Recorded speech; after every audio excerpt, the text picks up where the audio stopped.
Përshëndetje, mirë se erdhët të dashur miq, mirë se po takohemi. Është pjesa e 9 e serialit Three Angel Message nga pastor Stefan Born, nga Bashkia Adventiste e Ditës 7. Ju përshëndesim. Mirë se erdhët dhe mirë se po takohemi në terminin tonë të rregull.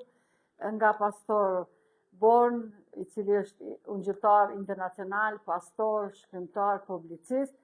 Dhe sonte kemi temen Babylon's Fourth Nation. Pra, pjesa e 9, kurvëria e ndyrë e Babilonisë.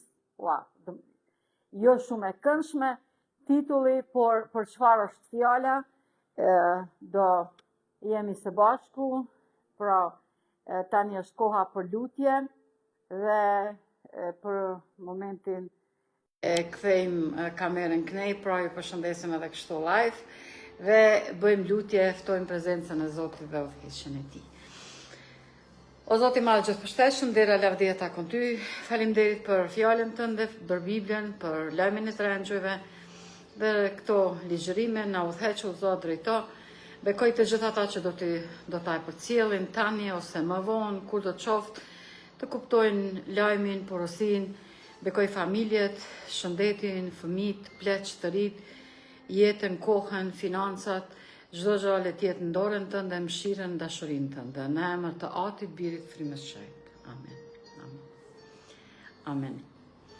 Ju përshëndesim të gjithëve që po na dërgoni këto zemrat dhe familjet tuaja gjithashtu, pra shkoj me temen, nëse ju kujtohet, herën e kalume biseduam se cili ishte identiteti i Babilonit, gota e verës së saj, dhe kuptuam që kjo është vërtet kisha, krishterë e devijuar, dhe si ajo është larguar nga Zoti Jezus, duke bërë jo moral dhe duke i dehur të gjithë popujt me verën e saj. Nga zbulesa 17, vargu 1 dhe 2, kemi të bëjmë me prostituten, e cila kurvërohet me mbretërit e tokës. Dhe thotë, atëherë erdhi një nga 7 engjëjt që kishin 7 kupa dhe me foli me mua duke me thënë, eja, do të tregoj gjykimin e prostitutës së madhe që rri ulur mbi shumë ujëra, me të cilën mbretërit e tokës kurvëruan dhe banorët e tokës u dehen me verën e kurvërimit të saj. Pra, është lavira e cila me kupen e verës e saj i dehi të gjithë popuj dhe zbulesa 18 nga vargu 3 thot kurvërimi i saj është me mbretërit e tokës, pra me kryeprisit. Vargu 3 thot, pas këtyre gjërave pash një engjëll tjetër që zbriste nga qielli me pushtet të madh, me zë të lartë, duke thënë, toka u ndriçua nga lavdia e tij dhe ai bërtiti me forcë Babilona e madhe ra, dhe është bërë një vendbanim demonësh, një burg për çdo frymë të ndyrë dhe një kafaz për çdo zog të ndyrë dhe të urryer. Sepse të gjithë kombet kanë pirë nga vera e zemrimit të kurvërimit të saj, mbretit e tokës kanë kryer kurvëri me të dhe tregtarët e tokës janë pasëruar nga bolloku i luksit të saj. Jezusi na thot se ekzistojnë 2 mbretëri, por janë të ndara. Lexojmë nga Mateu 22, prej vargut 15 deri vargu 21. Pra, Jezusi flet për 2 mbretëri që janë plotësisht ndryshe, njëra nga tjetra dhe kanë burim tjetër. Ai na mëson, këtu është me Nikodemin, me mësuesin, me një farisej të njohur dhe me një emën të madh. Dhe Jezusi mëson dhe thot, atëherë farisejt u veçuan dhe bënin këshill se si ta zinin gabim në fjalë. Kjo shpesh ka ndodhur që udhëheqësit fetar përcjellin Jezusin për gjatë tërë kohës që ta gjenin nëse mos po thot diçka për që ata ta mund ta zëjnë për fjalë. Dhe i dërguan dishepujt e tyre bashkë me Herodianët për t'i thënë, mësues, ne e dim se ti je i vërtet dhe që mëson udhën e Perëndis Me të vërtet, pa marrë parasysh njeri, sepse ti nuk shikon pamjen e jashtme të njerëzve. Na thuaj pra, si e mendon, a është e lishme të paguash taksa Cezarit apo jo? Por Jezusi, duke e njohur ligësinë e tyre, tha, pse më të ndoni o hipokrit? Më tregoni monedhen e taksës. Atëherë ata i treguan 1 denar. Dhe ai u tha atyre, e kujt është kjo fytyrë dhe ky mbishkrim? Ata i than, e Cezarit. Atëherë ai u tha atyre, jepeni pra Cezarit atë që i përket Cezarit dhe Perëndis atë që i përket Perëndis. Pyetja është, çfarë i detyrohemi Cezarit dhe çfarë i detyrohemi Perëndis? 2 pllaka të ligjit me 2 detyra të ndryshme. 10 urdhërimet të cilat Zoti i shkroi me dorën e vet në 2 pllaka guri dhe ja dha Mojsiut. Lexojmë te ligji i përtrir, kapitulli 4, vargu 13. Kështu ai ju shpalli besilljen e tij, të cilin ju urdhëroi të zbatonit 10 urdhërimet dhe i shkroi ato në 2 pllaka guri. Pra, i shkroi dhe ja dha Mojsiut, profetit Mojsi, që t'i ruan dhe t'ju mësoj njerëzve. Ligji i përtrir, kapitulli 6, vargu 5 dhe 4 dhe 5 thot, dëgjoj Izrael, Zoti Perëndia yt është një i vetëm. Do ta duash Zotin Perëndin tënd me gjithë zemër, me gjithë shpirt dhe me gjithë forcën tënde. Kurse Levitiku 19:18 thot, nuk do të hakmerresh dhe nuk do të mbash meri kundër bijeve të popullit tënd, por do ta duash të afërmin tënd si veten tënde, unë jam Zoti.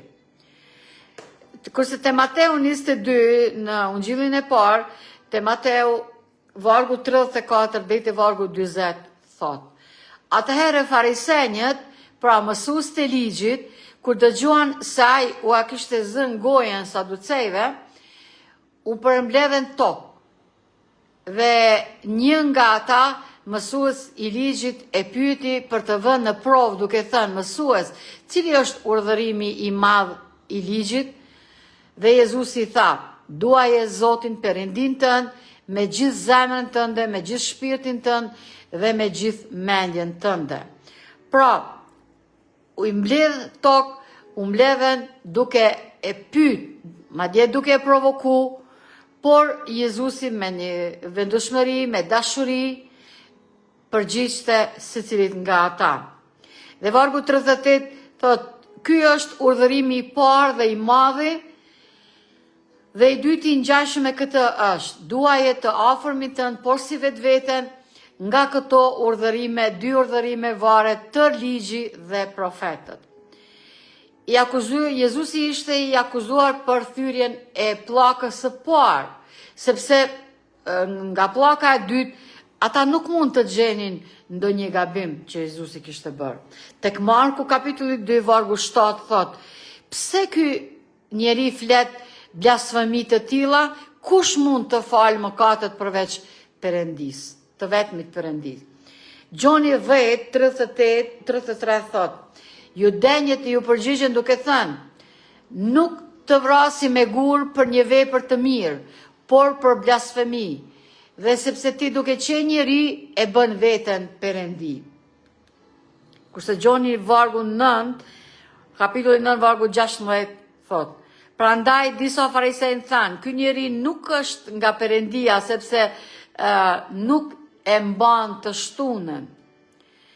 E Gjoni 5, 16 dhe 18 thot, për këtë arsye judenjët e përndoqën Jezusin dhe kërkonin ta vrasin, sepse i kishte bërë këto gjëra të shtunën, por Jezusi u përgjigj atyre, ati im ka punuar deri në tani dhe une kam punuar.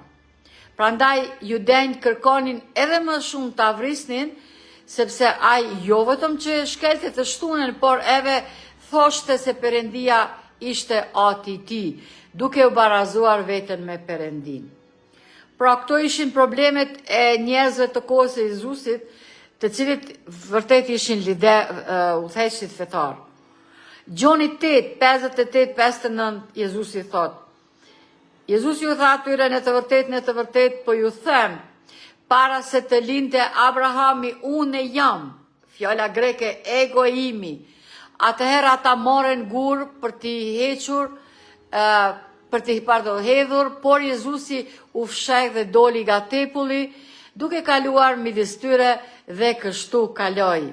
Jezusi nuk shkeli asnjë ligj civil të Romës, të shtetit i cili ishte në pushtet asaj kohe pra perandoria romake. Jezusi nuk ka akuzuar kur gjatë shërbesit së tij për shkelje të ndonjë ligji civil, siç janë vrasja, kur shkelja, ndërimi i prindërve të tij, vjedhja, dhënia e dëshmisë së rënë e kështu me radhë. Satanai donte që Jezusi të merrte mbretërinë e pushtetit politik. Ju e dini që kjo ka qenë edhe pritja e hebrejnjeve për gjatë gjithë kohës, por Jezusi nuk kishte një mision të tillë. Ai eri të sjellë mbretërinë qiellore, frymore, hynore e jo politike. Kurse te Mateu kapitulli 4, vargu 8-9, përsëri djalli e çoi në një mal jashtëzakonisht të lartë dhe i tregoi të gjithë mbretëritë e botës dhe lavdinë e tyre.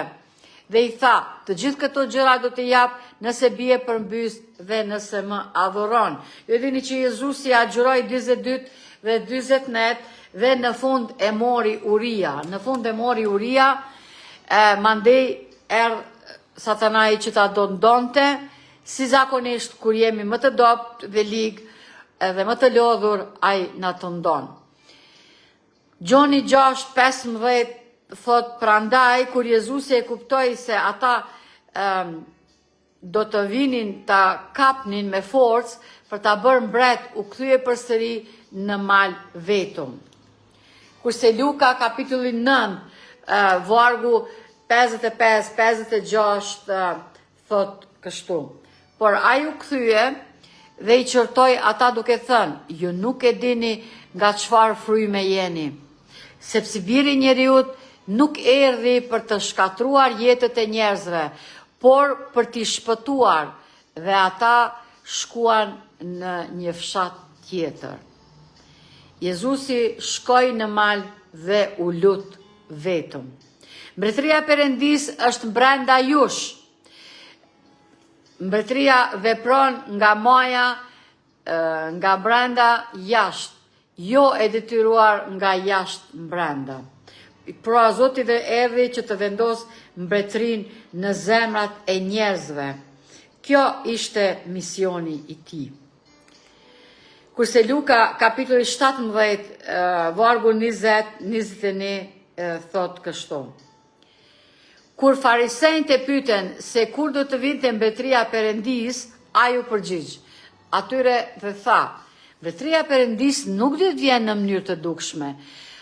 As nuk do të thonë, shihni këtu, ose shihni atje, sepse në të vërtet, mbretëria e Perëndis është brenda jush. Jezusi, i cili është krijuesi i qiellit dhe tokës dhe ai i cili do të jetë fizikisht në Jerusalemin e ri, në qytetin e artë, pra fillimisht erdhi në këtë tokë që të vendosë mbretërinë në zemrat tona, e pastaj do vjen tani të na merr edhe fizikisht dhe të na çojë në Jerusalemin e ri.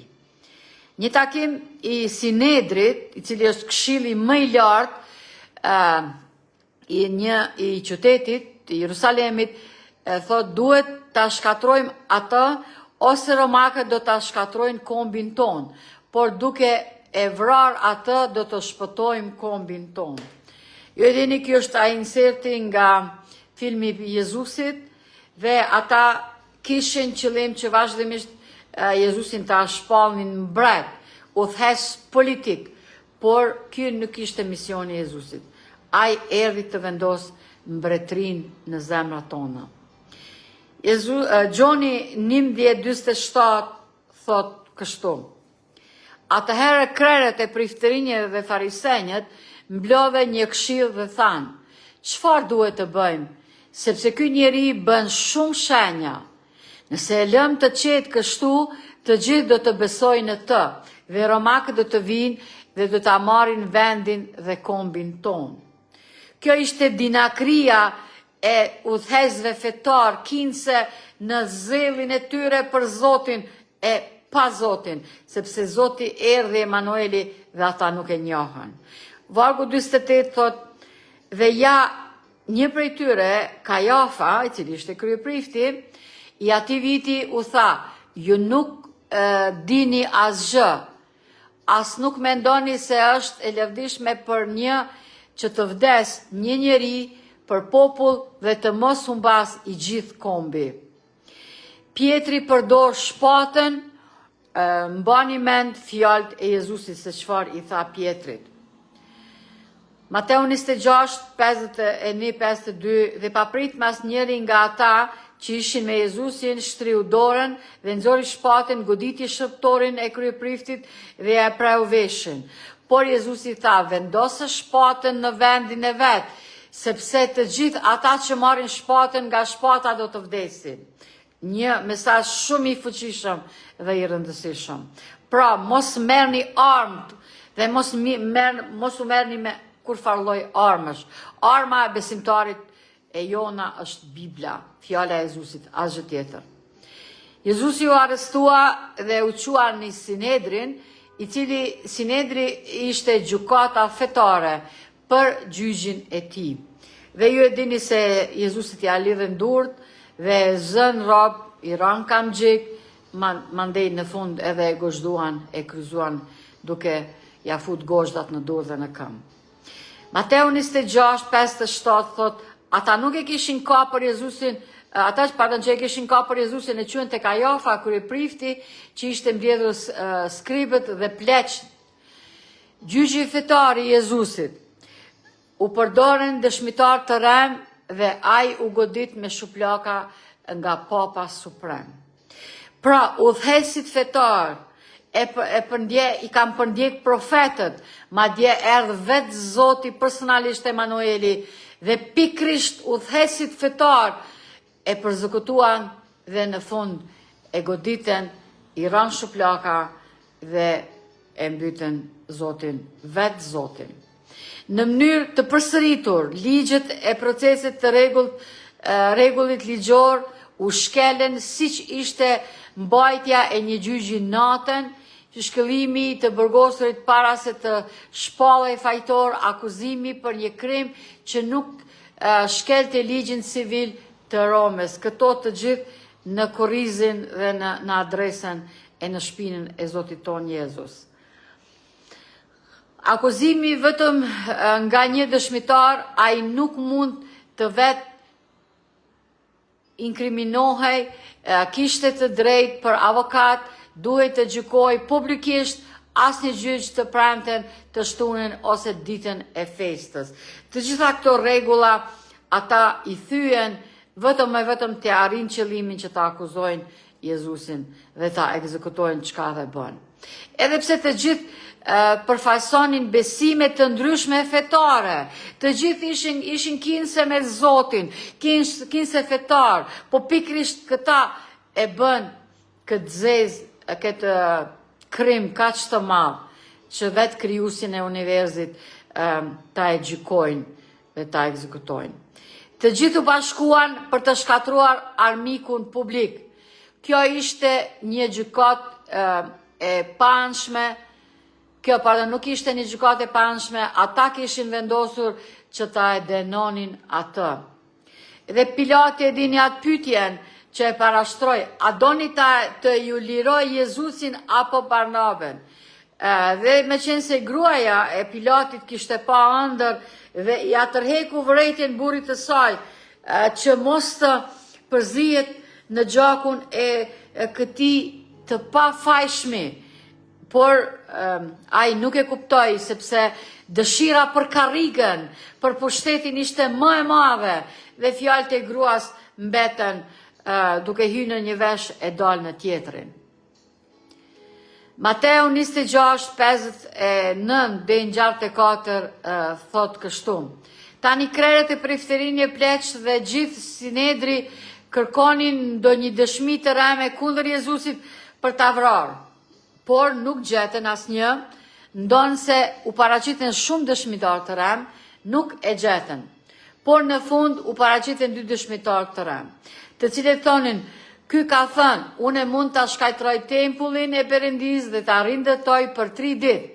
Atëherë kryeprifti u qua dhe tha, nuk po përgjigjesh fare për çka po dëshmojnë këta kundër teje. Por Jezusi rinte në heshtje dhe kryeprifti vazhdoi duke thënë, unë po të përbej për Perëndinë e gjallë të na thuash nëse ti je Krishti biri Perëndis. Jezusi tha, ti po thua, madje une po ju them se në të ardhmen ju do të shihni birin e njeriu duke ndenjur në të djathën e pushtetit dhe duke ardhur mbi rret e qiellit. Jezusi u shpall i denj për vdekje nga gjykata fetare, nga njerëzit kinse të Zotit. Mateu 26, vargu 56 dhe 65 dhe 66 thot, atëherë kryeprifti ja shqeu rrobat e veta dhe tha, ai ka thënë blasfemi, çfarë na duhen më dëshmitar? Ja tani e dëgjuat blasfeminë e tij, çfarë mendoni ju? Ata u përgjigjën dhe thanë, ai meriton vdekjen. Jezusin e quan te Pilati sundëmtari civil, pra jo fetar, por sundëmtari civil. Dhe Mateu 27, vargu 1 dhe 2, thot, kur erdhi mëngjesi të gjithë krerët e prifërinjeve dhe pleqët e popullit kompletuan kundër Jezusit për ta vrarë. Dhe mbasi e lidhen, e quan dhe i adorzuan Ponc Pilatit guvernatorit. Ai është kriminal, për ndryshe nuk do ta sjellim tek ju. Gjoni 18, vargu 29 dhe 30, atëherë Pilati doli jashtë tek ata dhe tha, çfarë akuze ngrin kundër këtij njeriu? Ata u përgjigjen dhe i thanë, nëse ai nuk do ishte keqbërës, nuk do ta kishim dorëzuar tek ju. Pilati njeh 2 ligje dhe 2 mbretëri dhe u thot judenjve ta gjykojnë Jezusin sipas ligjit të tyre, sipas ligjit të hebrejve, judenjve, por ata nuk pranuan dhe ja se çfarë thoan. Gjoni 18:31, atëherë Pilati u tha atyre, merreni ju dhe gjykojeni sipas ligjit tuaj. Si kish, si bashkësi fetare, apo si kish, ne nuk mund ta ekzekutojmë dënimin me vdekje pa ndihmën tuaj. Na duhet miratimi juaj. Ata përdorin pushtetin civil të Romës për të vrarë Jezusin, përdoren pra shpatën e Romës. Gjoni thot 18:31, prandaj judejt i thanë, neve nuk na është e lishme ta e vrasim asken, andaj na të kërkojmë ndihmën ty, Ponc Pilat, që je prokurori shtetit, të na e mundson këtë. Luka 23:2, dhe filluan të akuzonin, duke thënë, e gjetëm këtë njeri duke përmbysur kombin dhe duke ndaluar pagimin e taksave Cezarit, çka nuk është natyrisht e vërtet, dëshmitar të rrejshëm, duke thënë se ai vetë është Krishti, një mbret. Pilati e pyeti nëse ishte mbret, Jezusi njihte 2 mbretëri të ndara. Nëse mbretëria ime do të ishte e kësaj bote, dishepujt e mi do të përdorin shpatat e tyre për ta mbrojtur atë. Kurse vargu i 36 tek Gjoni, kapitulli 18, Jezusi u përgjigj, mbretëria ime nuk është e kësaj bote. Nëse mbretëria ime do të ishte e kësaj bote, shërptorët e mi do të luftonin që të mos dorëzohesha judenjve. Por tani mbretëria ime nuk është prej këndej. Pra, janë momentet e fundit, darka e fundit dhe kryqëzimi për ekzekutimin e Jezusit. Pilati e dinte që Jezusi ishte një lloj tjetër mbreti. Ndryshe do të kishte dënuar menjëherë Jezusin për kryengritje të mundshme kundër qeverisë romake. Kurse vargu 37 në kapitullin 18, Pilati tha, a jeti mbret? Pra Jezus ju përgjigj, ti thua të drejtë se unë jam mbret. Për këtë arsye linda dhe për këtë arsye kam ardhur në botë që të dëshmoj për të vërtetën. Kushdo që është nga e vërteta e dëgjon zërin tim. Ky njeri është i pafajshëm. Tek Gjoni 18:38, Pilati tha, çfarë është e vërteta? Dhe pasi tha këtë, doli përsëri te judenj dhe u tha atyre, unë nuk gjej asnjë fajt tek ai. Ky njeri është i pafajshëm, si mund ta e gjykoj? Por Pilati prandaj kur krerët e priftërinjve dhe rojet e pan, bërtiten duke thënë, kryqëzoje, kryqëzoje. Pilati u tha atyre, merrini ju dhe kryqëzojeni, sepse unë nuk gjej asnjë fajt tek ai njeri. Jezusi sipas tyre kishte shkelur tabelën e parë të ligjit, të 10 urdhërimeve, dhe Pilati nuk ishte të bënte fare me këtë. Kapitulli 19 tek Ungjilli sipas Gjoni vargu 7, judenjtë ju përgjigjen, ne kemi një ligj dhe sipas ligjit ton ai duhet të vdes, sepse e ka bërë veten birë të Perëndis. Pilati u dha pushtet për të sënduar në çështje civile. Dhe vargu 19 i kapitullit 19 tek Gjoni, Jezus ju përgjigj, ju nuk do të kishit asnjë pushtet kundër meje, nëse nuk do t'ju kishte dhënë nga lart. Prandaj, ai që më dërzoi tek ju ka mëkat më të madh. Përshtatshmëria politike e çoi Pilatin të dorëzonte një njeri të drejtë. Pra vetëm që ta erun pozitën e tij politike, karrigen në cilën ishte ulur. Dhe vargu i 12 te Gjoni 19 thot, që nga ajo kohë Pilati kërkoi ta lironte, por judejt bërtiten, duke thënë, nëse e liron këtë njeri, nuk je mik i Cezarit. Kushdo që e bën veten mbret, flet kundër Cezarit. Pra, ata hebrejt ishin plotësisht të bindur që Cezari është mbreti i tyre. Udhëheqësit fetar ndikuan tek njerëzit që të kërkonin kryqëzimin e Jezusit. Por krerët e priftërinjve dhe pleqt i binden turmat që të kërkonin Baraben dhe të vrisnin Jezusin.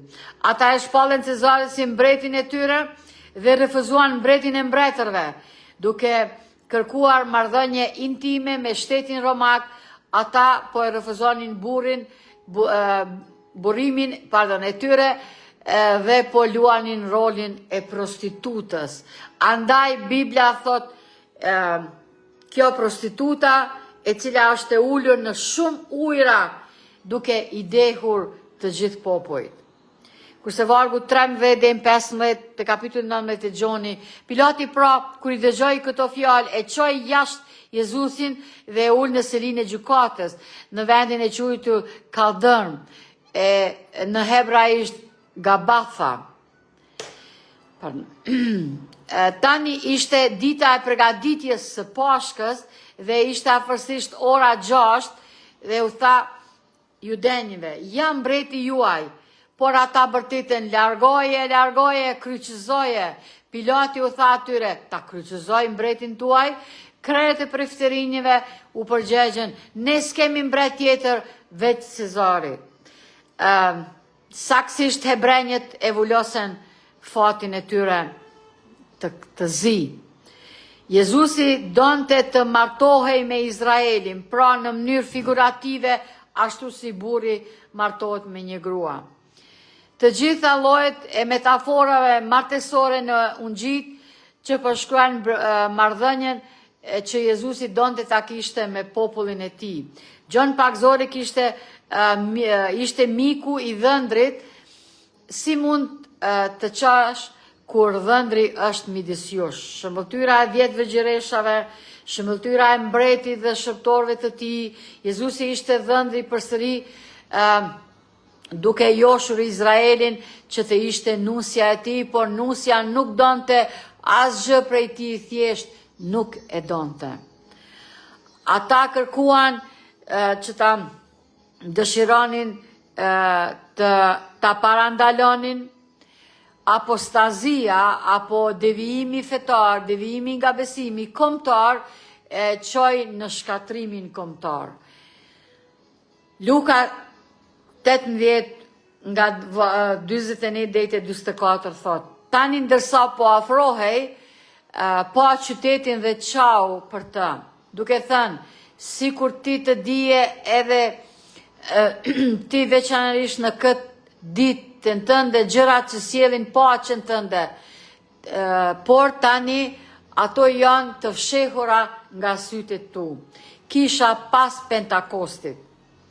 Sepse do të vinë ditët ku në ty, kur armiqtë e tu do të ndërtojnë një digë rreth teje, do të rrethojnë dhe do të mbyllin nga të katër anët, dhe do të rafshojnë ty dhe fëmijët e tu brenda teje, për toke, dhe nuk do të lë në ty asnjë gur mbi tjetrin, sepse nuk e dije kohën e vizitës sate.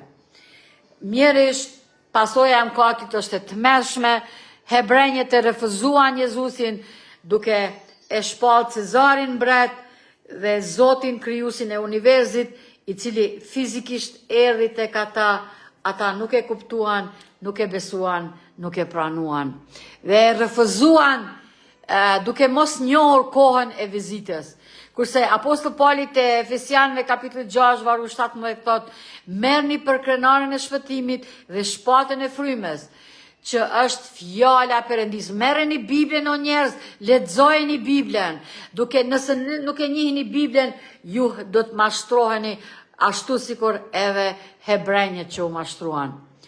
Fuqi për të predikuar fjalën dhe për të pushtuar botën me anë të fuqisë së frymës së shejtë. Veprat e Apostujve 1:8, por do të merrni fuqi kur fryma e shejtë do të vijë mbi ju. Amen. Kjo është një vërtet shumë e madheve që kemi nevojë. Eja Zoti Jezus në zemrat, në jetat tona me fuqinë e frymës së shejtë. Dhe do të bëheni dëshmitar të mi, vazhdon vargu te Veprat e Apostujve kapitulli 1 vargu 8. Në Jerusalem dhe në gjithë Judenë, në Samari, deri në skajin e Dheut. Jezusi erdhi për të sjellë shpatën kundër atyre që janë besnik. Kurse Mateu 10 nga vargu 34 thot: mos mendoni se erdha të sjell paqen mbi tokë. Nuk erdha të sjell paqen, por shpatë. Sepse kam ardhur të ndaj njeriu kundër babait të tij, bien kundër nënës së saj, nusën kundër vjerrës së saj, dhe armiqtë e njeriu do të janë ata të shtëpisë së tij. Ai që e do baban ose nënën më shumë se mua, nuk është i denjë për mua. Dhe ai që nuk e do birin ose bien më shumë se mua, nuk është i denjë për mua. Një ligjërim, një studim, një doktrin e cila nuk është dëgju deri atëherë. Dhe ai që nuk e merr kryqin e vet dhe nuk vjen pas meje, nuk është i denjë për mua. Dhe ai që e gjen jetën e vet do të humbas atë, dhe ai që humbat jetën e vet për hir timin do ta gjej. Në Veprat e Apostujve nuk ka asnjë provë që apostujt e përdoren ndonjëherë pushtetin civil të Romës për të quar përpara mbretërinë e Krishtit ose për të ndëshkuar ata që nuk ishin në harmoni me të. Dishepu i vdiqën me vdekje të dhunshme nga duart e sundimtarëve të Romës me nxitjen e judenjëve. Pra, në fund, edhe i vetë Jezusin e dini se e kapen, e arrestuan dhe e quan te udhëheqësit fetar. Veprat e Apostujve 12, 1-3. Rreth asaj kohe mbreti Herod shtriu dorën për të ngacmuar disa nga kishat, pastaj vrau me shpatë Jakovin, vëllaun e Gjonit, dhe duke parë se kjo u pëlqente judenjëve, ai vazhdoi më tej duke kapur edhe Pietrin tani ishte gjatë ditëve të bukës së ndormë. Pra, hebrejnve, judenjve ju pëlqente kur perandoria romake, pra e vrau Jakobin, vllaun e Gjonit, e zëri e shtin në burg Pietrin dhe apostujt tjerë. Kisha apostolike hebraike vazhdimisht në librin e veprave të apostëve përdorte magjistarët e Romes për të burgosur, rrahur dhe vrar i thtarët dishepujt besimtarët e Jezusit. Asnjëherë në asnjë libër të Vjetës së Re nuk i gjejnë i thtarët e Jezusit duke përdorur pushtetin civil për të përmbushur misionin e Jezusit. Kisha përdori vetëm shpatën e frymes dhe Romakëve kapitulli 13 nga vargu 1 lexojmë. Çdo njeri le të nënshtrohet pushteteve të sipërm, sepse nuk ka pushtet vese prej Perëndis dhe pushtetet që janë caktuar nga Perëndia. Prandaj ai që i kundërvihet pushtetit i kundërvihet urdhërimit të Perëndis dhe ata që i kundërvihen do të marrin mbi vete dënimin, sepse e prorët s'ka pse të kesh frikë për veprat të mira, por për të këqijat, a do pra të mos kesh frikë pushtetit? Bëj të mirë dhe do të kesh lavdim nga ai, sepse e prori është shërptori i Perëndis për ty për të mirë, por për të bësh të këqija duaje sepse nuk e mban kot shpatën, sepse ai është shërptori i Perëndis, hakmarrës plot zemrim kundër atij që bën të keqen. Pra, kundër atyre që të shkel 10 urdhërimet. Prandaj është e nevojshme të nënshtrohemi jo vetëm nga druajtja e zemrimit, por edhe për arsye të ndërgjegjes, sepse për këtë paguani edhe tatimet, sepse ata janë shërptorë të Perëndis që i kundërshtojnë vazhdimisht këtij shërbimi. Jepni pra secilit atë që i takon, tatimin atij që i përket, druajtje atij që është për të druajtur, nderimin atij që është për nder. Mos keni asnjë detyrim askujt përveç sa të doni njëri tjetrin, sepse ai që e do të afërmin e tij e ka përmbushur ligjin, sepse urdhërimet mos shkel kuror, mos vraj, mos vidh, mos bë dëshmi të rreme, mos lakmo dhe në pas ndonjë urdhër tjetër përmblidhen në këto fjalë. Duaje të afërmin tënd, por si vetveten, dashuria nuk i bën keq të afërmit, pra dashuria është përmbushja e ligjit. Kur apostazia apo devijimi nga besimi hyri në kisha u bashkua me shtetin dhe të njëjtat skena të qytetit të gjyqit dhe kryqëzimit të Jezusit ndodhen përsëri. Tregoni se në fund çështja do të përfshi tabelën e parë të ligjit, e cila është e ndaluar për shtetin.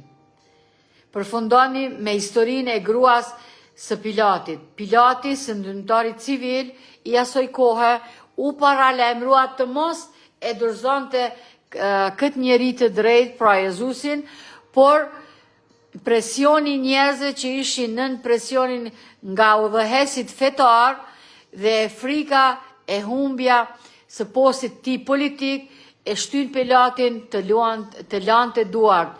Pilati nuk e pranoi këtë larje duarsh. Andaj pyeti, kë doni ta liroj, doni Barnabën apo doni Pilatin, doni ta liroj Jezusin.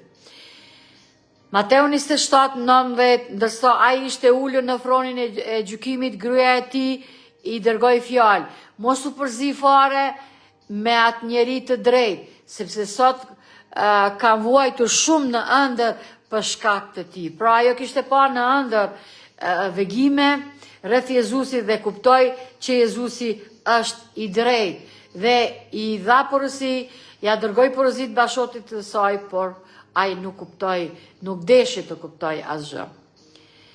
Mateu 27:24 thot, kur Pilati pa se nuk mund të fiton të fare, por përkundrazi po bëhej një trazir, mori ujë dhe lau duart para turmes duke thënë: Une jam I pafajshëm për gjakun e këtij të drejti, kujdesuni ju. Pilati nuk ishte I pafajshëm për gjakun e këtij njeriu. Bëjeni një thirrje udhëheze politik të Shteteve të Bashkuara. Mos lejoni asnjë grup fetar t'ju detyrojë të bëni urdhrat e kishës. Në fund historia do të përsëri njësoj si në mësjet, si me Jezusin dhe si gjithmonë njësoj. Gjoni 16 nga ne vargu ne thot, këto gjëra ju kam thënë që të mos skandalizoheni dhe do t'ju përjashtojnë nga sinagogat, po vjen ora kur kush do t'ju vras, do të mendoj se I ofron shërbim Perëndis. Dhe këto gjëra do të ju bëj sepse nuk e ka njohur as Atin as mua. Pra, kjo ishte për këtë temë, kurvëria e Babilonis, kurvëria e ndyrë e Babilonis, kjo është adresa jonë, ju lutem na kontaktoni në adresën Bashkia Adventiste Ditës 7, Bujaroka, dhe Facebook dhe TikTok gjithashtu dhe këtu është numri telefonit. Deri herën e ardhshëm, mirë mbetshi dhe mirë u takofshim e dëgjofshim. Bekime.